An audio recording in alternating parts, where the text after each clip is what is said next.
empowering women in Christ. Hallelujah. Shekinah ന്യൂസിന്റെ എല്ലാ പ്രിയ പ്രേക്ഷകർക്കും നമ്മുടെ കർത്താവായ യേശു ക്രിസ്തുവിന്റെ കൃപയും സമാധാനവും ആശംസിക്കുകയാണ്. സ്ത്രീകളെ ക്രിസ്തുവിൽ ബലപ്പെടുത്തുക എന്ന ഉദ്ദേശത്തോടെ ഒരുക്കപ്പെട്ടിരിക്കുന്ന പ്രിഷില്ല എന്ന ഈ പ്രോഗ്രാമിലേക്ക് എല്ലാവർക്കും സ്വാഗതം. കഴിഞ്ഞ എപ്പിസോഡിൽ നാം ഇതുവരെ പഠിച്ചു വന്ന സുഭാഷിതങ്ങൾ 31 നമ്മൾ വീണ്ടും ഒരു യാത്ര നടത്തുകയായിരുന്നു.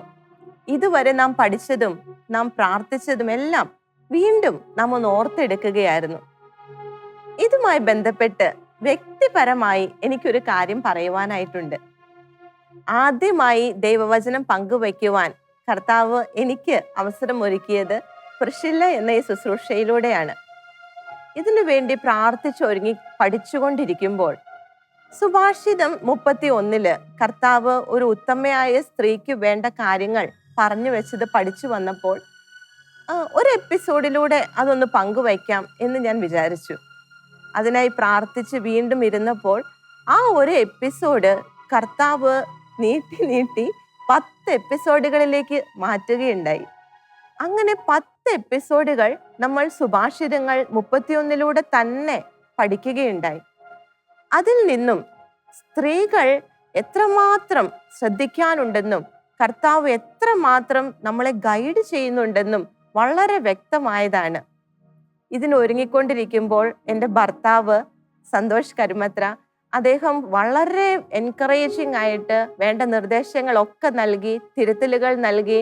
എപ്പോഴും വളരെ തിരക്കേറിയ വ്യക്തിയാണെങ്കിലും ഈ ഷൂട്ടിന്റെ സമയത്തൊക്കെ അദ്ദേഹം സമയം കണ്ടെത്തി ഇവിടെ ഒപ്പമുണ്ടായിരുന്നു. അദ്ദേഹത്തിന് വളരെ നന്ദിയോടെ ഞാൻ ഓർക്കുകയാണ്. ഒപ്പം കർത്താവിനും ഇത്രത്തോളം ദൈവവചനവുമായി നിങ്ങളുടെ മുൻപിൽ നിൽക്കുവാൻ അവസരം നൽകിയതിന് ഒത്തിരി നന്ദി പറയുകയാണ്. ഇന്നത്തെ നമ്മുടെ ശുശ്രൂഷകളിലേക്ക് നമുക്ക് കടന്നു വരാം. ഇന്ന് കർത്താവ് ഒരുക്കിയിരിക്കുന്ന വചനങ്ങൾ നമ്മളുടെ ജീവിതത്തിലേക്ക് ഏറ്റെടുക്കുവാനായി പ്രാർത്ഥിച്ച് നമുക്ക് ഒരുങ്ങാം. സങ്കീർത്തകൻ 21 അധ്യായം 6 വാക്യത്തിൽ ഒരു കാര്യം പറയുന്നുണ്ട്. അവിടുന്ന് അവനെ എന്നേക്കും അനുഗ്രഹപൂർണനാക്കി, അങ്ങയുടെ സാന്നിധ്യത്തിന്റെ സന്തോഷം കൊണ്ട് അവനെ ആനന്ദിപ്പിച്ചു. ദാവീദ് രാജാവ് ഏറ്റു പറയുകയാണ്, ലോകത്തോട് വിളിച്ചു പറയുകയാണ്, ഞാൻ അനുഗ്രഹപൂർണനാണ്. എന്നാൽ ദാവീദ് രാജാവിന്റെ ജീവിതാവസ്ഥകളും അദ്ദേഹം നേരിടുന്ന പ്രതിസന്ധികളും ആ ഭാരിച്ച ഉത്തരവാദിത്വങ്ങളും എല്ലാം നോക്കുമ്പോൾ, നമ്മളുമായി ഒന്ന് കമ്പയർ ചെയ്ത് നോക്കുമ്പോൾ അനുഗ്രഹപൂർണനായി നമുക്ക് തോന്നുകയില്ല. എന്നാൽ ഈ ഒരു അവസ്ഥയിൽ എന്താണ് ദാവീദ് രാജാവിനെ താൻ അനുഗ്രഹപൂർണനാണ് എന്ന് ഏറ്റു പറയുവാൻ പ്രാപ്തനാക്കിയത്? അതിന്റെ ഉത്തരമാണ് അടുത്ത വചനത്തിൽ നാം കാണുന്നത്. അങ്ങയുടെ സാന്നിധ്യത്തിന്റെ സന്തോഷം കൊണ്ട് കർത്താവ് അവനെ ആനന്ദിപ്പിച്ചു. കർത്താവിന്റെ സാന്നിധ്യത്തിന്റെ സന്തോഷം, അതായിരുന്നു ദാവീദ് രാജാവ് തന്റെ ജീവിതത്തിൽ ഏറ്റവും വലിയ ആനന്ദമായി കണ്ടത്. എത്രമാത്രം സ്ഥാനമാനങ്ങൾ ഉണ്ടെങ്കിലും ലോകത്തിലുള്ളവർ, ചുറ്റുമുള്ള ആൾക്കാരെല്ലാം അദ്ദേഹത്തെ എത്രമാത്രം ബഹുമാനിച്ചെങ്കിലും, എന്തോരം സമ്പത്തുണ്ടായിരുന്നെങ്കിലും എല്ലാറ്റിനേക്കാളും ഉപരി കർത്താവിന്റെ സാന്നിധ്യം, അതായിരുന്നു ദാവീദ് രാജാവിനെ അനുഗ്രഹപൂർണനാക്കിയത്, സന്തോഷവാനാക്കിയത്. ഈ ഒരു അഭിഷേകത്തിനായിട്ട് പ്രിയ സഹോദരിമാരെ നമുക്ക് ഒരുമിച്ച് പ്രാർത്ഥിക്കാം. എന്തൊക്കെ ജീവിത സാഹചര്യത്തിലെ ബുദ്ധിമുട്ടുകളും പ്രതിസന്ധികളും ഭാരങ്ങളും ഒക്കെ ഉണ്ടെങ്കിലും കർത്താവ് എൻ്റെ കൂടെയുണ്ട്, കർത്താവിന്റെ സാന്നിധ്യം എന്നോടൊപ്പമുണ്ട് എന്നുള്ള ഒരു ഉറപ്പിൽ ആനന്ദത്തോടെ അനുഗ്രഹപൂർണയായി നമ്മെ തന്നെ കാണുവാനുള്ള കൃപയ്ക്കായി നമുക്ക് ഒരുമിച്ച് പ്രാർത്ഥിക്കാം. നാം ആയിരിക്കുന്നിടത്തിരുന്ന് കർത്താവിന്റെ ആത്മാവിനെ വിളിച്ച് പരിശുദ്ധാത്മാവിന്റെ നയിപ്പിനായിട്ട് നമ്മെ തന്നെ വിട്ടുകൊടുത്ത് നമുക്ക് പ്രാർത്ഥിക്കാം. Hallelujah, hallelujah. ഈശോയെ അനുഗ്രഹിക്കണമേ, ഈശോയെ അഭിഷേകം ചെയ്യണമേ. Hallelujah, hallelujah. പരിശുദ്ധാത്മാവേ, പരിശുദ്ധാത്മാവേ വരണമേ, ഞങ്ങളെ ശുദ്ധീകരിക്കണമേ. പരിശുദ്ധാത്മാവേ, അങ്ങയുടെ സ്വന്തമായി ഞങ്ങളെ രൂപാന്തരപ്പെടുത്തണമേ. അങ്ങയുടെ സാന്നിധ്യം കൊണ്ട് ഞങ്ങളെ അഭിഷേകം ചെയ്യണമേ. ഈ ശുശ്രൂഷയിലേക്ക് കടന്നു വന്നിരിക്കുന്ന എല്ലാ സഹോദരിമാരെയും പരിശുദ്ധാത്മാവേ അഭിഷേകം ചെയ്യണമേ. പരിശുദ്ധാത്മ സാന്നിധ്യത്തിൽ സന്തോഷിക്കുവാൻ, പരിശുദ്ധാത്മ സാന്നിധ്യത്തിന്റെ ആനന്ദം അനുഭവിക്കുവാൻ ഓരോ സഹോദരിയെയും പരിശുദ്ധാത്മാവേ അഭിഷേകം ചെയ്യണമേ. ഹല്ലേലൂയ. പരിശുദ്ധാത്മാവേ വ്യാപരിക്കണമേ. ഈ കൂട്ടായ്മയിലേക്ക് ശുശ്രൂഷയിൽ പങ്കെടുക്കുന്ന ഞങ്ങൾ ഓരോരുത്തരിലേക്കും പരിശുദ്ധാത്മാവേ ശക്തി അയക്കണമേ. അങ്ങിൽ ആനന്ദിക്കുവാനുള്ള ഒരു അഭിഷേകം, ആ ഒരു കൃപ പരിശുദ്ധാത്മാവേ ഞങ്ങളുടെ മേൽ പകരണമേ. Hallelujah, hallelujah. പരിശുദ്ധാത്മാവേ വ്യാപരിക്കണമേ, ഞങ്ങളുടെ ഇടയിൽ വ്യാപരിക്കണമേ. പരിശുദ്ധാത്മാവേ തിരുവചനം ശ്രവിക്കുവാൻ, തിരുവചനം ഗ്രഹിക്കുവാൻ, തിരുവചനത്തെ സ്വീകരിക്കുവാൻ ഞങ്ങളെ അഭിഷേകം ചെയ്യണമേ. ഹല്ലേലൂയ. പരിശുദ്ധാത്മാവേ വ്യാപരിക്കണമേ. Hallelujah, hallelujah. യേശുവേ നന്ദി, യേശുവേ ആരാധന, യേശുവേ മഹത്വം. ഹല്ലേലൂയ. യേശുവേ നന്ദി, ആരാധന യേശുവേ, ആരാധന യേശുവേ. Hallelujah, hallelujah. ഈശോയേ നന്ദി, ഈശോയേ സ്തുതി, ഈശോയേ ആരാധന. പരിശുദ്ധ അമ്മേ, ഞങ്ങളുടെ പ്രിയപ്പെട്ട മാതാവേ, കർത്താവ് നൽകിയ എല്ലാ ആഹ്വാനങ്ങളും സ്വന്തം ജീവിതത്തിൽ പ്രാവർത്തികമാക്കി ഞങ്ങൾക്ക് മാതൃകയായി നിൽക്കുന്ന ഞങ്ങളുടെ അമ്മേ, ഞങ്ങൾ ഓരോരുത്തർക്ക് വേണ്ടിയും ഈശോയുടെ ഹിതപ്രകാരം മുന്നോട്ട് പോകുവാൻ ഞങ്ങൾ ഓരോരുത്തർക്കും സാധിക്കുന്നതിന് അമ്മേ ഞങ്ങൾക്ക് വേണ്ടി പ്രാർത്ഥിക്കണമേ. വിശുദ്ധ ഔസേപ്പ് പിതാവേ, തിരുക്കുടുംബത്തിന്റെ പാലക, ഞങ്ങൾക്ക് വേണ്ടി ഞങ്ങൾ ഓരോരുത്തരും തിരുവചനത്തെ കാക്കുന്നവരായി മാറുവാൻ ഞങ്ങൾക്ക് വേണ്ടി പ്രാർത്ഥിക്കണമേ. നമുക്ക് ചേർന്ന് പ്രാർത്ഥിക്കാം. നന്മ നിറഞ്ഞ മറിയമേ സ്വസ്തി, കർത്താവ് അങ്ങയോടുകൂടെ സ്ത്രീകളിൽ അങ്ങ് അനുഗ്രഹിക്കപ്പെട്ടവളാകുന്നു. അങ്ങയുടെ ഉദരത്തിൻ ഫലമായി ഈശോ അനുഗ്രഹിക്കപ്പെട്ടവനാകുന്നു. പരിശുദ്ധ മറിയമേ തമ്പുരാന്റെ അമ്മേ, പാപികളായ ഞങ്ങൾക്ക് വേണ്ടി ഇപ്പോഴും ഞങ്ങളുടെ മരണസമയത്തും തമ്പുരാനോട് അപേക്ഷിക്കണമേ. ആമേൻ, ആമേൻ. യേശു ക്രിസ്തുവിൽ എൻ്റെ പ്രിയപ്പെട്ട സഹോദരിമാരെ, കഴിഞ്ഞ ആഴ്ച പറഞ്ഞതുപോലെ നമ്മൾ നമ്മുടെ ഈ ശുശ്രൂഷയുടെ അടുത്ത ഒരു തലത്തിലേക്ക് കടക്കുകയാണ്. ഇതുവരെ കർത്താവ് നമ്മൾ സ്ത്രീകൾക്ക് നൽകുന്ന വ്യത്യസ്തങ്ങളായ ആഹ്വാനങ്ങളെ കുറിച്ചാണ് നമ്മൾ പഠിച്ചുകൊണ്ടിരുന്നത്. ഈ ആഹ്വാനങ്ങളൊക്കെ ജീവിതത്തിൽ പ്രാവർത്തികമാക്കി നമുക്ക് മുൻപേ കടന്നുപോയ ഒത്തിരിയേറെ വിശുദ്ധരായ സ്ത്രീകളെ പരിശുദ്ധ വചനവും തിരുസഭാ ചരിത്രവും നമ്മെ പഠിപ്പിക്കുന്നുണ്ട്, നമ്മെ പരിചയപ്പെടുത്തുന്നുണ്ട്. അവരുടെ ജീവിതങ്ങളിലൂടെ ഉള്ള ഒരു യാത്രയാണ് നമ്മൾ അടുത്ത ഒരു എപ്പിസോഡുകളിലൂടെ ചെയ്യാനായിട്ട് പോകുന്നത്. അവരുടെ ജീവിതത്തിൽ അവർ നേരിട്ട പ്രശ്നങ്ങൾ, അവർക്ക് നേരിടേണ്ടി വന്ന പ്രതികൂലങ്ങൾ, വിശ്വാസത്തെ പ്രതി അവരെടുത്ത ധീരമായ നിലപാടുകൾ, അവരുടെ പ്രതിസന്ധികളെ അവർ തരണം ചെയ്ത വിധങ്ങൾ, അവർ വിശ്വാസത്തിന് വേണ്ടി നിന്നപ്പോൾ അവർക്ക് ലഭിച്ച റിവാർഡുകൾ, ഒപ്പം അവർക്ക് വന്നുപോയ പിഴവുകൾ, അവരുടെ പാളീച്ചകൾ, അതിലൂടെ അവർക്ക് സംഭവിച്ച ആ പരാജയങ്ങൾ, അതെല്ലാം നമ്മൾ പഠന വിഷയമാക്കുകയാണ്. പരിശുദ്ധ ബൈബിളിൽ ഇവരെല്ലാം മുൻനിരയിലേക്ക് കടന്നു വന്നവരൊന്നും ആയിരുന്നില്ല. അവരൊക്കെ ഒളിഞ്ഞു കിടക്കുന്നവരാണ്. വലിയ പ്രാധാന്യമൊന്നും നമ്മൾ പൊതുവെ കൊടുക്കാത്തവരാണ്. പക്ഷേ അവരുടെ ജീവിതങ്ങൾ നമുക്ക് മുൻപിൽ പലതും പഠനത്തിനായി പങ്കുവയ്ക്കുന്നുണ്ട്. അവരുടെ ജീവിത കഥകളൊക്കെ നമ്മൾ വായിക്കുമ്പോൾ വെറുതെ ഒരു കഥ വായിക്കുന്ന ലാഘവത്തോടെ, അതിലൂടെ കിട്ടുന്ന ആ ഒരു കഥയുടെ സുഖത്തിൽ നമ്മൾ അതൊന്നും വായിക്കരുത്.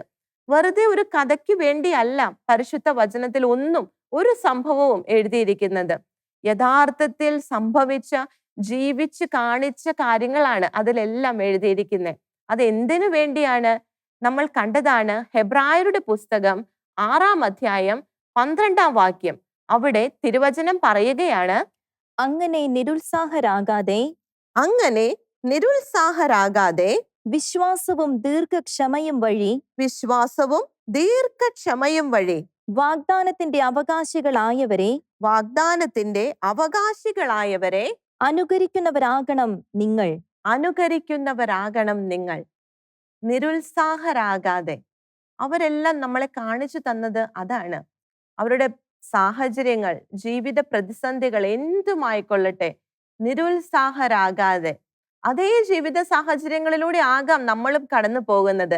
പക്ഷേ എങ്ങനെ അതിനെ ഫേസ് ചെയ്യണമെന്ന് ഓൾറെഡി കർത്താവ് നമുക്ക് കാണിച്ചു തന്നിട്ടുണ്ട്. നമുക്ക് മുൻപിൽ റോൾ മോഡലുകൾ ഇഷ്ടം പോലെയുണ്ട്. നിരുത്സാഹരാകാതെ വിശ്വാസവും ദീർഘക്ഷമയും വഴി വാഗ്ദാനത്തിന് അവകാശികളായ നമ്മുടെ വീരരായ ധീരരായ കുറെ സ്ത്രീകളുണ്ട്. അവരെ അനുകരിക്കുന്നവരാകണം നിങ്ങൾ. അവരെ അനുകരിക്കണമെങ്കിൽ അവരെങ്ങനെ അതൊക്കെ ചെയ്തെന്ന് നമ്മൾ അറിയണ്ടേ? അത് നമ്മൾ പഠിക്കണ്ടേ? അതിനായിട്ടാണ് നമ്മൾ ഒരു ആരംഭം കുറിക്കുന്നത്. അങ്ങനെ വിശ്വസിച്ച് ജീവിച്ച് കാണിച്ച ഓരോ സ്ത്രീകളെയും നമ്മൾ എടുത്ത് പഠിക്കാൻ പോവുകയാണ്. അവരുടെ ജീവിതം എങ്ങനെയായിരുന്നു? അവരുടെ നിലപാടുകൾ എന്തായിരുന്നു? അവർ നേരിട്ട പ്രതിസന്ധികൾ എന്തായിരുന്നു? അവരെങ്ങനെ അതിനെ ഓവർകം ചെയ്തു? അവസാനം അവർക്ക് എങ്ങനെ റിവാർഡ് ലഭിച്ചു? ഇതെല്ലാം നമ്മൾ ഒരുമിച്ച് പഠിക്കുവാനായി പോവുകയാണ്. റിവാർഡ് ലഭിച്ചവർ മാത്രമല്ല കേട്ടോ, തങ്ങളുടെ ജീവിതത്തിൽ വിശ്വാസ ജീവിതത്തിൽ പരാജയത്തിൽ എത്തിയവരെയും പരിശുദ്ധ ബൈബിൾ നമുക്ക് കാണിച്ചു തരുന്നുണ്ട്. ഒത്തിരിയേറെ സ്ത്രീകളെ നമ്മൾ കാണുന്നുണ്ട്. ജെസബൽ രാജ്ഞിയെ നമുക്കൊക്കെ അറിയാം, എത്രമാത്രം ദയനീയമായ ഒരു പരാജയമായിരുന്നു ആ ജീവിതം എന്ന്. അതുപോലെ ഹെറോദിയ, അതുപോലെ തന്നെ നമ്മുടെ സഫീറ, ആദിമ സഭയിലെ സഫീറ, ഇവരൊക്കെ നമുക്ക് കാണിച്ചു തരുന്ന അവർക്ക് തെറ്റിയ കാര്യങ്ങൾ, അവർക്ക് പറ്റിയ തെറ്റുകൾ, അവർക്ക് പറ്റിയ പിഴവുകൾ, അതും നമ്മൾ പഠന വിഷയമാക്കുകയാണ്. പരിശുദ്ധ വചനം പറയുന്നു, കൊറിന്തോസുകാർക്ക് എഴുതിയ 1-ാം ലേഖനം 10-ാം അധ്യായം 11-ാം വാക്യം. തിരുവചനം പറയുകയാണ്, ഇതെല്ലാം അവർക്കൊരു താക്കീതായിട്ടാണ് സംഭവിച്ചത്. ഇതെല്ലാം അവർക്ക് ഒരു താക്കീതായിട്ടാണ് സംഭവിച്ചത്. നമുക്ക് ഒരു പാഠമാകേണ്ടതിന് നമുക്ക് ഒരു പാഠമാകേണ്ടതിന് അവയെല്ലാം എഴുതപ്പെട്ടിരിക്കുന്നു. അവയെല്ലാം എഴുതപ്പെട്ടിരിക്കുന്നു. പ്രിയ സഹോദരിമാരെ, വിജയിച്ചവരാകട്ടെ പരാജയപ്പെട്ടവരാകട്ടെ, ഇതെല്ലാം എഴുതപ്പെട്ടിരിക്കുന്നത്, പരിശുദ്ധ ബൈബിളിൽ ഇതെല്ലാം എഴുതപ്പെട്ടിരിക്കുന്നത് നമുക്ക് ഒരു പാഠമാകാനാണ്. അതിനായിട്ടാണ് കർത്താവ് ഈ വലിയ സമ്മാനം, വിശുദ്ധ ഗ്രന്ഥം നമുക്ക് നൽകിയിരിക്കുന്നത്. ആ സമ്മാനം നമ്മൾ ഉപയോഗിക്കാറുണ്ടോ? നമ്മൾ തുറന്ന് വായിക്കാറുണ്ടോ? ഈ പാഠങ്ങൾ നമ്മൾ പഠിക്കാറുണ്ടോ? അതിനായിട്ടുള്ള ഒരു ശ്രമത്തിലേക്കാണ് നമ്മൾ കാലെടുത്ത് വെക്കുന്നത്. അടുത്ത ആഴ്ച മുതൽ നമ്മൾ ഓരോരുത്തരെയായിട്ട് എടുത്ത് പഠിക്കുകയാണ്. അവരുടെ ജീവിതത്തിലൂടെ കർത്താവ് നമുക്ക് നൽകുന്ന പാഠം എന്താണെന്ന് നമ്മൾ നോക്കാൻ പോവുകയാണ്. അത് നമ്മുടെ ജീവിതത്തിലേക്ക് പ്രാവർത്തികമാക്കാൻ പ്രാർത്ഥിച്ചും പരിശ്രമിച്ചും നമ്മൾ ഒരുമിച്ച് മുന്നേറാൻ പോവുകയാണ്. വീണ്ടും തിരുവചനത്തിൽ നാം കാണുന്നു, യെശയ്യാ പ്രവാചകന്റെ പുസ്തകം 55-ാം അധ്യായം 11-ാം വാക്യം. അവിടെ തിരുവചനം പറയുകയാണ്, എന്റെ അധരങ്ങളിൽ നിന്ന് പുറപ്പെടുന്ന വാക്കും എന്റെ അധരങ്ങളിൽ നിന്ന് പുറപ്പെടുന്ന വാക്കും അങ്ങനെ തന്നെ അങ്ങനെ തന്നെ ഫലരഹിതമായി അത് തിരിച്ചു വരില്ല. ഫലരഹിതമായി അത് തിരിച്ചു വരികയില്ല. എന്റെ ഉദ്ദേശ്യം അത് നിറവേറ്റും. ഞാൻ ഏൽപ്പിക്കുന്ന കാര്യം വിജയപ്രദമായി ചെയ്യും. കർത്താവ് തന്റെ അധരങ്ങളിൽ നിന്ന് പുറപ്പെട്ട വാക്കുകളെ കുറിച്ചാണ് ഈ പറയുന്നത്. അതാണ് പരിശുദ്ധ ബൈബിളിൽ എഴുതപ്പെട്ടിരിക്കുന്നത്. അതൊന്നും ഫലരഹിതമായി തിരിച്ചു വരികയില്ല. അതിന് അതിൻ്റെതായ ഒരു ഉദ്ദേശ്യമുണ്ട്. ആ ഉദ്ദേശ്യം അത് നിറവേറ്റുക തന്നെ ചെയ്യും. ആ ഉദ്ദേശ്യം നമ്മുടെ ജീവിതത്തിൽ കർത്താവ് ആഗ്രഹിക്കുന്നുണ്ട്. അത് നിറവേറപ്പെടുവാനായിട്ട് നമുക്ക് നമ്മെ തന്നെ കർത്താവിന് ഉപയോഗിക്കാൻ പാകത്തിനാക്കി കൊടുക്കണ്ടേ? കർത്താവിന്റെ ആ ഉദ്ദേശ്യം ഓരോ വചനത്തിലൂടെയും നമ്മുടെ ജീവിതത്തിനെ കുറിച്ചുള്ള കർത്താവിന്റെ ഉദ്ദേശ്യം അത് നിറവേറപ്പെടുവാനായി നമുക്ക് നമ്മെ തന്നെ ഒരുക്കാം. വിശുദ്ധ പൗലോസ് ശ്ലീഹ തന്റെ ലേഖനങ്ങളിൽ എല്ലാ ലേഖനത്തിലും തന്നെ പൗലോസ് ശ്ലീഹ ക്രിസ്തീയ ജീവിതത്തെ ഒരു ഓട്ട മത്സരത്തോട് താരതമ്യം ചെയ്യുന്നുണ്ട്. ഒരു ഓട്ട മത്സരം എന്ന് പറയുമ്പോൾ നമുക്കറിയാലോ അതിന്റെ പിന്നിൽ എടുക്കുന്ന ഒരു എഫേർട്ട്. ക്രിസ്തീയ ജീവിതം എന്ന് പറയുന്നത് വെറുതെ അങ്ങനെ പോകാൻ പറ്റുന്ന ഒരു കാര്യമായിട്ടല്ല പൗലോസ് ശ്ലീഹ നമ്മളെ പഠിപ്പിക്കുന്നത്. അതിൻ്റെതായ കുറേ ഘടകങ്ങളുണ്ട്. ഒരു ഓട്ട മത്സരത്തിൽ പങ്കെടുക്കുന്ന ഒരു വ്യക്തി എത്രമാത്രം തൻ്റെ ജീവിതത്തിൽ റെസ്ട്രിക്ഷൻസ് കൊണ്ടുവരുന്നു എന്ന് നമുക്കറിയാം. പരിശീലനങ്ങൾക്കായിട്ട് എന്തോരം കാര്യങ്ങള് ആ ഒരു വ്യക്തി, ഓട്ട മത്സരത്തിൽ പങ്കെടുക്കുന്ന വ്യക്തി വേണ്ട എന്ന് വെക്കുന്നു. കുറേയേറെ ത്യാഗങ്ങള്, കുറേയേറെ കഠിന പരിശീലനങ്ങള്, അദ്ദേഹത്തിന്റെ കോച്ച് പറയുന്നതെല്ലാം അനുസരിച്ചു കൊണ്ടുള്ള ഒരു ജീവിതം. ആ ജീവിതത്തോടാണ് പൗലോസ് ശ്ലീഹ ക്രിസ്തീയ ജീവിതത്തെ തുലനം ചെയ്യുന്നത്. നാം ഓരോരുത്തരും വിശ്വാസ ജീവിതത്തിലേക്ക് കാലെടുത്ത് വെച്ച നാൾ മുതൽ നമ്മൾ ഒരു ഓട്ട മത്സരത്തിൽ കയറി കഴിഞ്ഞു. ഓട്ട മത്സരത്തിൽ നമ്മൾ സ്പീഡിലാണോ, പതുക്കെയാണോ, അതെയോ നിന്നിടത്ത് നിൽക്കുകയാണോ? ഇതൊക്കെ നാം ചിന്തിക്കണം. സ്പീഡിൽ ലക്ഷ്യത്തെ നോക്കി പോകുന്നെങ്കിൽ അതിന് അതിൻ്റെതായ കുറെ എഫേർട്ടുകൾ, കുറെ സാക്രിഫൈസസുകൾ ആവശ്യമായിട്ടുണ്ട്. ഇതൊന്നുമില്ലാതെ ഒഴുക്കിനൊത്ത് പോകാൻ പറ്റുന്ന ഒന്നല്ല ക്രിസ്തീയ ജീവിതം. അതാണ് നമ്മുടെ ഈ പൂർവികരൊക്കെ നമ്മളെ പഠിപ്പിക്കുന്നത്. പൗലോസ്ലിഹ വ്യക്തമായി പറയുന്ന ഒരു കാര്യമുണ്ട്. ഹെബ്രായർക്ക് എഴുതിയ ലേഖനം 12-ാം അധ്യായം 1-ാം വാക്യത്തിൽ നാം വായിക്കുകയാണ്, നമുക്ക് ചുറ്റും സാക്ഷികളുടെ വലിയ സമൂഹമുള്ളതിനാൽ നമ്മെ വിഷമിപ്പിക്കുന്ന ഭാരവും പാപവും നമുക്ക് നീക്കിക്കളയാം. നമുക്കായി നിശ്ചയിച്ചിരിക്കുന്ന ഈ ഓട്ടപ്പന്തയം സ്ഥിരോത്സാഹത്തോടെ നമുക്ക് ഓടിത്തീർക്കാം.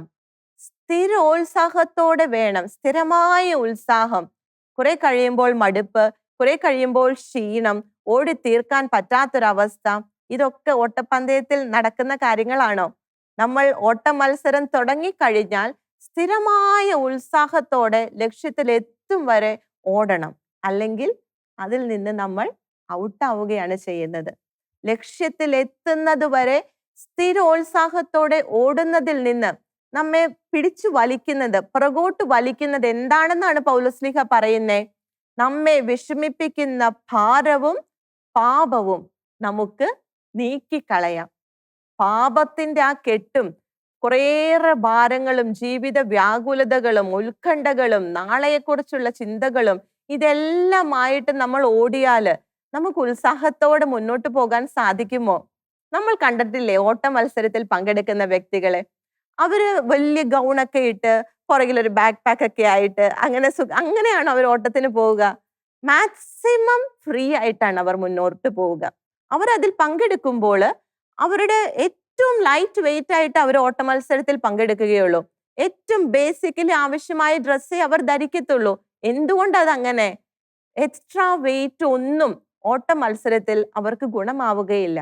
അത് അവരെ പിറകോട്ട്, അവരുടെ സ്പീഡ് കുറയ്ക്കും, അവരുടെ എനർജി കുറയ്ക്കും. അപ്പോ അവര് എല്ലാ ഭാരങ്ങളും നീക്കി, എല്ലാം നീക്കി അത്യാവശ്യമുള്ളത് മാത്രം ഇട്ടിട്ടാണ് അവർ ഓടുക. ഇത് തന്നെയാ പൗലോസ്ലിഹ പറയുന്നേ.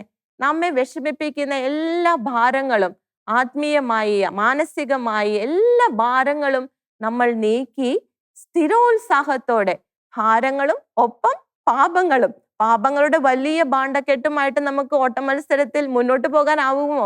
ഇടയ്ക്ക് വെച്ച് നിന്നു പോകും. വലിഞ്ഞ് നമ്മൾ സ്ലോ ആയി ഒടുവിൽ നമ്മൾ നിന്നു പോകും.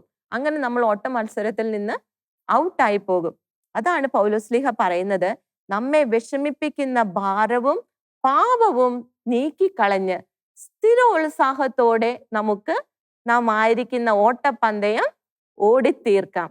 അതിനായിട്ട് കർത്താവ് നമുക്ക് നൽകിയിരിക്കുന്ന ഏറ്റവും വലിയ ബ്ലെസ്സിങ്ങിനെ കുറിച്ചാണ് ആ വചനത്തിന്റെ ആരംഭത്തിൽ നമ്മൾ കണ്ടത്. അതിന്റെ ആരംഭം നമുക്കൊന്നുകൂടി ശ്രവിക്കാം. നമുക്ക് ചുറ്റും സാക്ഷികളുടെ വലിയ സമൂഹം ഉള്ളതിനാൽ. സാക്ഷികളുടെ വലിയ സമൂഹം. അതാരാണ് പ്രിയപ്പെട്ടവരെ? നമ്മൾ ഈ ഒരു ഓട്ട മത്സരത്തിൽ പോകുമ്പോൾ നമ്മുടെ ചുറ്റുമുള്ള ഗ്യാലറിയിൽ ഇരിക്കുന്ന കാണികൾ സാക്ഷികളുടെ വലിയ സമൂഹം എന്ന് കർത്താവ് വിളിക്കുന്നത് ആരാണ്?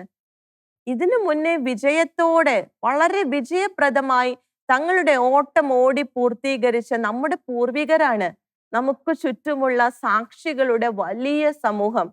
അവരവിടെ വെറുതെ ഇരിക്കുന്നതാണോ? കാണാൻ വേണ്ടിയിട്ടിരിക്കുന്നതാണോ? കർത്താവ് എന്തിനാ അവരെ ഗാലറിയിൽ ആക്കിയിരിക്കുന്നേ? ഗാലറിയിൽ ഇരിക്കുക എന്ന് പറയുമ്പോൾ നമ്മൾ അത് നമ്മുടെ ഭാവനയിൽ കാണുക. ഗാലറിയിൽ ഇരിക്കുക എന്ന് പറഞ്ഞാൽ പരിശുദ്ധ ബൈബിളിൽ നമുക്കത് അവരെ കുറിച്ചൊക്കെ ഉള്ള ഡീറ്റെയിൽസ് ലഭിക്കുകയാണ്. അവരുടെ ജീവിതം മുഴുവൻ നമ്മുടെ മുൻപിൽ തുറന്നു വെച്ചിരിക്കുകയാണ്. എന്തിനായിട്ടാണ് അവരങ്ങനെ ഗാലറിയിൽ ഇരുന്ന് കണ്ടുകൊണ്ടിരിക്കുന്നത്? നമ്മൾ ഓടുമ്പോൾ നമ്മൾ ഇങ്ങനെ ഇടയ്ക്ക് സ്ലോ ഡൗൺ ആവുമ്പോൾ അവരിൽ നിന്ന് ചിലരിങ്ങനെ നമ്മുടെ അടുത്തേക്ക് ഇറങ്ങി വരും. എന്നിട്ട് നമ്മളെ ശക്തിപ്പെടുത്തും. അവരുടെ ജീവിതങ്ങളിലൂടെ അവർക്ക് എങ്ങനെ ഇതിനെ നേരിടാൻ കഴിഞ്ഞു, അവരെങ്ങനെ കിരീടധാരികളായി, അവരെങ്ങനെ വാഗ്ദാനത്തിന് അവകാശികളായി, അത് അവർ നമുക്ക് പറഞ്ഞു തരികയാണ്. അതനുസരിച്ച് നമ്മുടെ ജീവിതത്തെ ക്രമീകരിക്കാൻ, നമ്മുടെ ഓട്ടത്തിനെ ബൂസ്റ്റപ്പ് ആക്കാൻ നമുക്ക് സാധിക്കും. അതിനു വേണ്ടിയിട്ടാണ് കർത്താവ് സാക്ഷികളുടെ വലിയ സമൂഹത്തെ നമുക്ക് ചുറ്റും നൽകിയിരിക്കുന്നത്. നമുക്ക് അങ്ങനെ ഏതാനും ചിലരെ ജസ്റ്റ് ഒന്ന് കണ്ട് അടുത്ത ആഴ്ച മുതൽ നമുക്ക് ഓരോരുത്തരെയായിട്ട് ആ സാക്ഷികളെ നമുക്ക് എടുത്ത് പഠിക്കാം. അവരെങ്ങനെയാണ് നമ്മുടെ ഓട്ടത്തിന് സ്പീഡ് കൂട്ടാൻ സഹായിക്കുന്നതെന്ന് നമുക്ക് കാണാം. നമ്മൾ ഇങ്ങനെ വിശ്വാസ യാത്രയിൽ ഓട്ട മത്സരത്തിൽ ഓടിക്കൊണ്ടിരിക്കുമ്പോൾ പതുക്കെ ട്രാക്ക് മാറി ലോകമോഹങ്ങളിലേക്കും ലോകത്തിൻ്റെതായ ആകർഷണങ്ങളിലേക്കും ഒക്കെ തിരിഞ്ഞ് സ്ലോ ഡൗൺ ആയി അല്ലെങ്കിൽ ട്രാക്ക് മാറി ഓടാൻ തുടങ്ങുമ്പോൾ ഗാലറിയിൽ നിന്ന് നമ്മുടെ ശുശ്രൂഷയുടെ പേരിന്റെ കാരണക്കാരിയായ പ്രഷില്ലയും പുതിയ നിയമത്തിലെ മറ്റൊരു വിശുദ്ധിയായ ലിദിയയും നമ്മുടെ കർത്താവിന്റെ കൂടെ എപ്പോഴും ഉണ്ടായിരുന്ന മഗ്ദലന മറിയും ഒക്കെ ഇങ്ങോട്ട് ഇറങ്ങി വരും. എന്നിട്ട് അവർ പറയും, എൻ്റെ മോളെ, നിന്റെ റൂട്ട് മാറിപ്പോവുകയാണ്. കർത്താവിന് വേണ്ടി കർത്താവിന്റെ കൂടെ നീ ഓട്. കർത്താവിനെ മാത്രം ലക്ഷ്യം വെച്ച് ചുറ്റുമുള്ളതിനെ ഒന്നും നോക്കാതെ നിന്റെ നോട്ടം കർത്താവിൽ മാത്രമായിട്ട് മുന്നോട്ട് പോകണം. എന്നാലേ നീ ലക്ഷ്യത്തിൽ എത്തുകയുള്ളൂ. ഞങ്ങളുടെ ജീവിതങ്ങളെ നീ നോക്ക്. കുത്തുവാക്കുകളും പരിഹാസങ്ങളും ഇഷ്ടം പോലെ ഞങ്ങൾക്ക് ലഭിച്ചു. ഞങ്ങൾ അങ്ങോട്ടും ഇങ്ങോട്ടും ഒന്നും നോക്കിയിട്ടില്ല. കർത്താവിനെ മാത്രം ലക്ഷ്യം വെച്ചുള്ള ഓട്ടമായിരുന്നു. അതാണ് ഞങ്ങളെ വിജയത്തിൽ എത്തിച്ചത്. ഇതാവുമ്പോൾ അത്യാവശ്യം നമുക്ക് വേണ്ട ഒരു ഇൻപുട്ട് കിട്ടിക്കഴിഞ്ഞു. നമ്മുടെ നോട്ടം, നമ്മുടെ ഫോക്കസ് അത് മാറി എന്ന് നമുക്ക് മനസ്സിലാകും. വീണ്ടും കർത്താവിൽ ലക്ഷ്യം വെച്ച് വീണ്ടും സ്പീഡപ്പായിട്ട് നമുക്ക് മുന്നോട്ട് പോകാനായിട്ട് സാധിക്കും. അങ്ങനെ വീണ്ടും പോയിക്കൊണ്ടിരിക്കുമ്പോൾ ഒരു ഭാര്യ എന്ന നിലയിൽ ന്യൂജൻ ചിന്താഗതികളൊക്കെ നമുക്ക് കയറി വരുന്നു. ഇപ്പോഴത്തെ ജനറേഷൻ പറയുന്നത് പോലെ ഭർത്താവിന് കീഴ്പ്പെട്ട്, ഭർത്താവിന് വിധേയപ്പെട്ട് എപ്പോഴും അനുസരിച്ചിരിക്കാൻ വിളിക്കപ്പെട്ടവളാണോ ഞാൻ? എനിക്ക് എൻ്റെതായ ഇഷ്ടങ്ങളില്ലേ? എനിക്ക് എൻ്റെതായ ജീവിതമില്ലേ? എന്നൊക്കെ ചിന്തിച്ച് പതുക്കെ ഭാര്യയിൽ നിന്ന് കർത്താവ് ആഗ്രഹിക്കാത്ത ഒരു റൂട്ടിലേക്ക് നമ്മൾ മാറുമ്പോൾ ഗാലറിയിൽ നിന്ന് നമ്മുടെ പൂർവ്വ മാതാവായ സാറ ഇറങ്ങി വരികയാണ്. സാറ വന്നിട്ട് പറയും, മോളെ, ലോകത്തിന്റെ പല വാക്കുകളും കേട്ട് പോയാല് സ്വർഗത്തിലേക്ക്, നിന്റെ കർത്താവിന്റെ അടുത്തേക്ക് എത്താൻ നിനക്ക് സാധിക്കുകയില്ല. എൻ്റെ കർത്താവ് പറഞ്ഞതനുസരിച്ച് ഒന്നുമില്ലായ്മയിലേക്ക് എന്നെ വിളിച്ചപ്പോൾ ഭർത്താവിനോടുള്ള അനുസരണത്തെ പ്രതി, ഭർത്താവിനോടുള്ള വിധേയത്വത്തെ പ്രതി എല്ലാം വിട്ടുപേക്ഷിച്ച് അദ്ദേഹത്തോടൊപ്പം ജീവിതാവസാനം വരെ അദ്ദേഹത്തിന് ചേർന്ന തുണയായി മുന്നോട്ട് പോകാൻ എനിക്ക് സാധിച്ചതിനാലാണ് വാഗ്ദാനത്തിന് അവകാശിയായിട്ട് കർത്താവ് എന്നെ ഉയർത്തിയത്. എന്തൊക്കെ പറഞ്ഞാലും, എന്തൊക്കെ നമുക്ക് ബുദ്ധിമുട്ടുകൾ നേരിട്ടാലും കർത്താവ് നമ്മെ വിളിച്ചെടുത്ത് നിൽക്കാനായിട്ട് മോളെ നമ്മൾ പഠിക്കണമെന്ന് പറഞ്ഞ് സാറ കയറിപ്പോകും. അപ്പോൾ അത്യാവശ്യം നമ്മുടെ റൂട്ട് ക്ലിയർ ആക്കാനായിട്ട് നമുക്ക് സാധിക്കും. അതുപോലെ ഒത്തിരി പേര് ഗാലറിയിൽ നമുക്ക് വേണ്ടി ഇരുത്തിയിട്ടുണ്ട്. വീണ്ടും നമ്മൾ ഇങ്ങനെ നമ്മുടെ ട്രാക്കിൽ ഓടിക്കൊണ്ടിരിക്കുമ്പോൾ കുറെ അങ്ങോട്ട് ചെല്ലുമ്പോൾ നമുക്ക് പ്രാർത്ഥനാ ജീവിതത്തോടൊരു വിരസതയും, എപ്പോഴും വചനം വായിച്ച് അതനുസരിച്ച് ജീവിതം ക്രമപ്പെടുത്തി ആ ഒരു ആത്മീയ ജീവിതത്തോട് ഒരു ഇഷ്ടമില്ലായ്ക വന്ന് ലോകത്തിന്റെ സുഖങ്ങളും ആ കളർഫുൾ ആയിട്ടുള്ള ആ കാര്യങ്ങളും ഒക്കെ കാണുമ്പോൾ അങ്ങോട്ട് ഒരു അട്രാക്ഷൻ വരുമ്പോൾ ഗാലറിയിൽ നിന്ന് അന്നപ്രവാചിക ഇറങ്ങി വരും. ആരാ അന്നപ്രവാചിക? നമ്മുടെ ഉണ്ണീശോയെ ദേവാലയത്തിൽ പരിച്ഛേദനത്തിന് കൊണ്ടുചെന്നപ്പോൾ അവിടെ ഉണ്ടായിരുന്ന അന്നപ്രവാചിക 7 വർഷം ദാമ്പത്യ ജീവിതം, അത് കഴിഞ്ഞപ്പോൾ ഭർത്താവ് മരിച്ചു. പിന്നീട് ഉണ്ണീശോയെ അന്നപ്രവാചിക കണ്ടുമുട്ടുമ്പോൾ 84 വയസ്സ് പ്രായമെന്ന പരിശുദ്ധ വചനത്തിൽ എഴുതി വെച്ചിരിക്കുന്നത്. ഈ കാലം അത്രയും ഒത്തിരിയേറെ വർഷങ്ങള് പ്രാർത്ഥിച്ചും ഉപവസിച്ചും ദേവാലയത്തിൽ രാവും പകലും കഴിഞ്ഞു കൂടിയവളാണ് ഈ അന്നപ്രവാചിക വന്നിട്ട് പറയും പ്രാർത്ഥനയുടെ ശക്തി എന്താണെന്ന്. ജീവിതം മുഴുവൻ പ്രാർത്ഥനയാക്കി മാറ്റിയ ആ അന്നപ്രവാചിക നമ്മളോട് വന്ന് സംസാരിക്കുമ്പോൾ തന്നെ പ്രാർത്ഥിക്കുവാനായിട്ടും ആത്മീയ ജീവിതത്തിൽ ഈശോയോട് ഒന്നിച്ച് ഓടുവാനായിട്ടുമുള്ള ഒരു അഭിഷേക തലത്തിലേക്ക് നമ്മൾ ഉയരും. അന്നപ്രവാചികയിലൂടെ പ്രാർത്ഥനയുടെ പ്രാധാന്യം നമ്മുടെ ജീവിത ഓട്ടത്തിനിടയിൽ നമുക്ക് മനസ്സിലാക്കി തരികയാണ്. അതുപോലെ നമ്മുടെ കുഞ്ഞുങ്ങളെ വളർത്തുന്ന കാര്യത്തിൽ, വിശ്വാസത്തിൽ അവരെ ഉയർത്തി വരുത്തുന്ന കാര്യത്തിൽ നമ്മൾക്ക് പാളീച്ചകൾ സംഭവിക്കുമ്പോൾ, അതിൽ വേണ്ടത്ര ശ്രദ്ധ നാം ചെലുത്താതെ വരുമ്പോൾ ഗാലറിയിൽ നിന്ന് മോശയുടെ അമ്മ യോക്കെബെദും സാമുവേലിന്റെ അമ്മ ഹന്നയും ഒക്കെ ഇങ്ങോട്ട് ഇറങ്ങി വരും. എന്നിട്ട് അവരെന്താ പറയുക? എത്ര വലിയ പ്രതികൂലങ്ങളുടെ ഇടയിലും ആ കുഞ്ഞിന് ദൈവത്തിന് വേണ്ടി, കർത്താവിന് വേണ്ടി നിലപാടെടുക്കാൻ സാധിക്കണമെങ്കിൽ മോളെ, നീ അവന് പരിശീലനം കൊടുക്കുക. ശൈശവത്തിൽ തന്നെ അവൻ നടക്കേണ്ട വഴി പറഞ്ഞു കൊടുക്കുക. എങ്കിലാണ് അവൻ ജീവിതത്തിൽ കർത്താവിനെ വിട്ടുപിരിയാതെ മുന്നോട്ട് പോകുവാനായിട്ട് അവന് സാധിക്കുകയുള്ളൂ. ഇങ്ങനെ ഒത്തിരി ഒത്തിരി അമ്മമാര്, ഒത്തിരി ഒത്തിരി വിശുദ്ധരായ സ്ത്രീകള് നമ്മുടെ ഭർത്താവിന്റെ മദ്യപാനം, മക്കളുടെ മദ്യപാനം ഒക്കെ ഓർത്ത് നമ്മൾ ഇങ്ങനെ വിഷമിച്ച് നമ്മൾ വലിഞ്ഞ് എഴഞ്ഞു നീങ്ങുന്ന സമയത്ത് ഗാലറിയിൽ നിന്ന് മോനിക്ക പുണ്യവതി ഇറങ്ങി വരികയാണ്. ജീവിത അവസാനം വരെ ഭർത്താവിനും മകനും വേണ്ടിയിട്ട് പ്രാർത്ഥിച്ച്, കണ്ണീരൊഴുക്കി പ്രാർത്ഥിച്ച് അവരുടെ ആത്മാവിനെ ക്രിസ്തുവിന് വേണ്ടി നേടിയ വളരെ ധീരയായ ഒരു സ്ത്രീ. മോനിക്കാമ്മ പറയും, മോളെ, നീ കണ്ണുനീരോടെ മടുക്കാതെ പ്രാർത്ഥിച്ചാല് നിന്റെ ഭർത്താവിനെ, നിന്റെ കുഞ്ഞിനെ നിനക്ക് കർത്താവിനായി നേടുവാൻ സാധിക്കുമെന്ന്. ഇതുപോലെ നാം നേരിടുന്ന ഓരോ ജീവിത സാഹചര്യങ്ങളിലും നാം പോകേണ്ട വഴി കാണിച്ചു തരുവാൻ, ട്രാക്ക് തെറ്റുമ്പോൾ നേരായ മാർഗത്തിൽ നമ്മെ നയിക്കുവാൻ, നമുക്ക് വേണ്ടുന്നതായ എല്ലാ ബൂസ്റ്റപ്പും നൽകുവാൻ കർത്താവ് ഒത്തിരിയേറെ സാക്ഷികളെ നമുക്ക് ചുറ്റും നിർത്തിയിരിക്കുകയാണ്. നമുക്ക് അവർ ഓരോരുത്തരിൽ നിന്നും ഒത്തിരിയേറെ പഠിക്കുവാനായിട്ടുണ്ട്. അതാണല്ലോ പരിശുദ്ധ വചനത്തിൽ നിന്നും നാം കണ്ടത്. ഇവയെല്ലാം എഴുതപ്പെട്ടിരിക്കുന്നത് നമുക്ക് ഒരു പാഠമാകാനാണ്. ഈ പാഠം ഉൾക്കൊള്ളുവാൻ നമുക്ക് ഒരുങ്ങാം. അടുത്ത ആഴ്ച മുതൽ അതിനായിട്ട് നമ്മൾ നമ്മെ തന്നെ ഒരുക്കുകയാണ്. ഇപ്പോൾ നമുക്ക് പ്രാർത്ഥിച്ച് ഇന്നത്തെ ശുശ്രൂഷയെ കർത്താവിന്റെ കരങ്ങളിലേക്ക് ഏൽപ്പിക്കുവാനായിട്ട് ഒരുങ്ങാം. കർത്താവിനോട് എവിടെയായിരുന്നാലും നമ്മുടെ ഹൃദയങ്ങളെ തുറന്ന് ഈ ഒരു അഭിഷേകം ലഭിക്കുവാൻ, നമുക്ക് ചുറ്റുമുള്ള സാക്ഷികളുടെ വലിയ സമൂഹത്തിൽ നിന്ന് അവരിൽ നിന്ന് ഊർജം ഉൾക്കൊള്ളുവാൻ, വാഗ്ദാനത്തിന് അവകാശികളായി അവരെ അനുകരിക്കുവാനുള്ള കൃപ ലഭിക്കുവാൻ, അങ്ങനെ എപ്പോഴും ട്രാക്ക് മാറാതെ സ്ഥിരോത്സാഹത്തോടെ നമ്മുടെ ഓട്ടപ്പന്തയം പൂർത്തിയാക്കുവാൻ, നിത്യതയാകുന്ന ആ ലക്ഷ്യത്തിൽ നമ്മൾ എത്തിച്ചേരുവാൻ നമുക്ക് ഒരുമിച്ച് പ്രാർത്ഥിക്കാം. ആ ഒരു കൃപയ്ക്കായിട്ട് നമ്മുടെ ജീവിതങ്ങളിലേക്ക് പരിശുദ്ധാത്മാവിനെ വിളിച്ച് നമുക്ക് പ്രാർത്ഥിക്കാം. Hallelujah, hallelujah. പരിശുദ്ധാത്മാവേ, ഞങ്ങളെ നയിക്കണമേ. പരിശുദ്ധാത്മാവേ, ഞങ്ങളെ ശക്തിപ്പെടുത്തണമേ. അങ്ങയുടെ ഹിതം മനസ്സിലാക്കി ഞങ്ങളുടെ ഓട്ടപ്പന്തയത്തിൽ സ്ഥിരോത്സാഹത്തോടെ പോകുവാൻ പരിശുദ്ധാത്മാവേ അഭിഷേകം ചെയ്യണമേ. Hallelujah, hallelujah. പരിശുദ്ധാത്മാവേ വരണമേ, പരിശുദ്ധാത്മാവേ വരണമേ. ഈശോയുടെ വാഗ്ദാനമായ പരിശുദ്ധാത്മാവേ ഞങ്ങളുടെ മേൽ വ്യാപരിക്കണമേ, അഭിഷേകം ചെയ്യണമേ, ഞങ്ങളെ നയിക്കണമേ. ഞങ്ങളുടെ ഓരോ ചുവടുകളും, ഞങ്ങളുടെ ഓട്ടപ്പന്തയത്തിലെ ഓരോ നിമിഷങ്ങളും ഈശോയുടെ ഹിതപ്രകാരം, ഈശോ ആഗ്രഹിക്കുന്ന സ്ഥിരോത്സാഹത്തോടെ മുന്നോട്ട് പോകുവാൻ, ഓട്ടപ്പന്തയത്തിലെ നിയമങ്ങളെല്ലാം അനുസരിച്ച് കർത്താവിന് സന്തോഷം നൽകുന്നവരായി മാറുവാൻ പരിശുദ്ധാത്മാവേ ഞങ്ങളെ സഹായിക്കണമേ. ഹല്ലേലൂയ. പരിശുദ്ധാത്മാവേ, പരിശുദ്ധാത്മാവേ വരണമേ, അഭിഷേകം ചെയ്യണമേ. Hallelujah, hallelujah. പരിശുദ്ധാത്മാവേ, ശക്തിയായ പരിശുദ്ധാത്മാവേ ഞങ്ങളുടെ മേൽ വരണമേ. ഞങ്ങളുടെ കുഞ്ഞുങ്ങളുടെ മേൽ, ഞങ്ങളുടെ കുടുംബത്തിന്റെ മേൽ അഭിഷേകം വ്യാപരിക്കണമേ പരിശുദ്ധാത്മാവേ. Hallelujah, hallelujah. പരിശുദ്ധാത്മാവേ നന്ദി, പരിശുദ്ധാത്മാവേ നന്ദി. പരിശുദ്ധാത്മാവേ, ഞങ്ങളെ ഏറ്റെടുത്തതിനായി, വചനത്തിലൂടെ ഞങ്ങളെ നയിക്കുന്നതിനായി നന്ദി. Hallelujah, hallelujah, hallelujah. പരിശുദ്ധാത്മാവേ നന്ദി, പരിശുദ്ധാത്മാവേ നന്ദി. Hallelujah, hallelujah. പരിശുദ്ധാത്മാവേ, പരിശുദ്ധാത്മാവേ, ഹല്ലേലൂയ. ആമേൻ.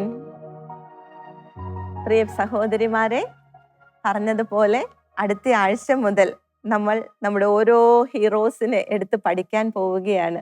അവരുടെ ജീവിതങ്ങളെ വ്യക്തമായി പഠിച്ച് നമ്മൾ ഓരോരുത്തരോടും കർത്താവ് പറയുന്ന കാര്യങ്ങൾ, നമ്മുടെ ജീവിതത്തിന് ആവശ്യമായ പാഠങ്ങൾ നാം സ്വീകരിക്കാനായി പോവുകയാണ്.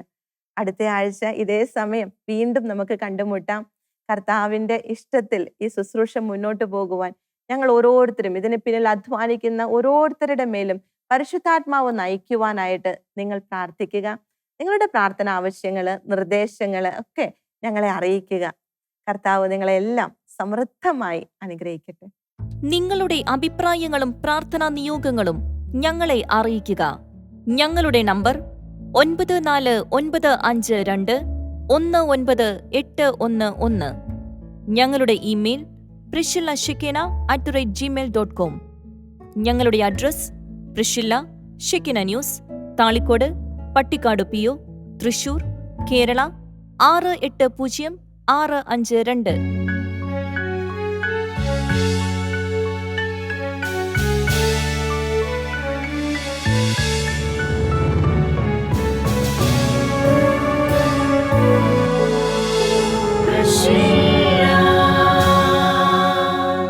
Empowering women in Christ.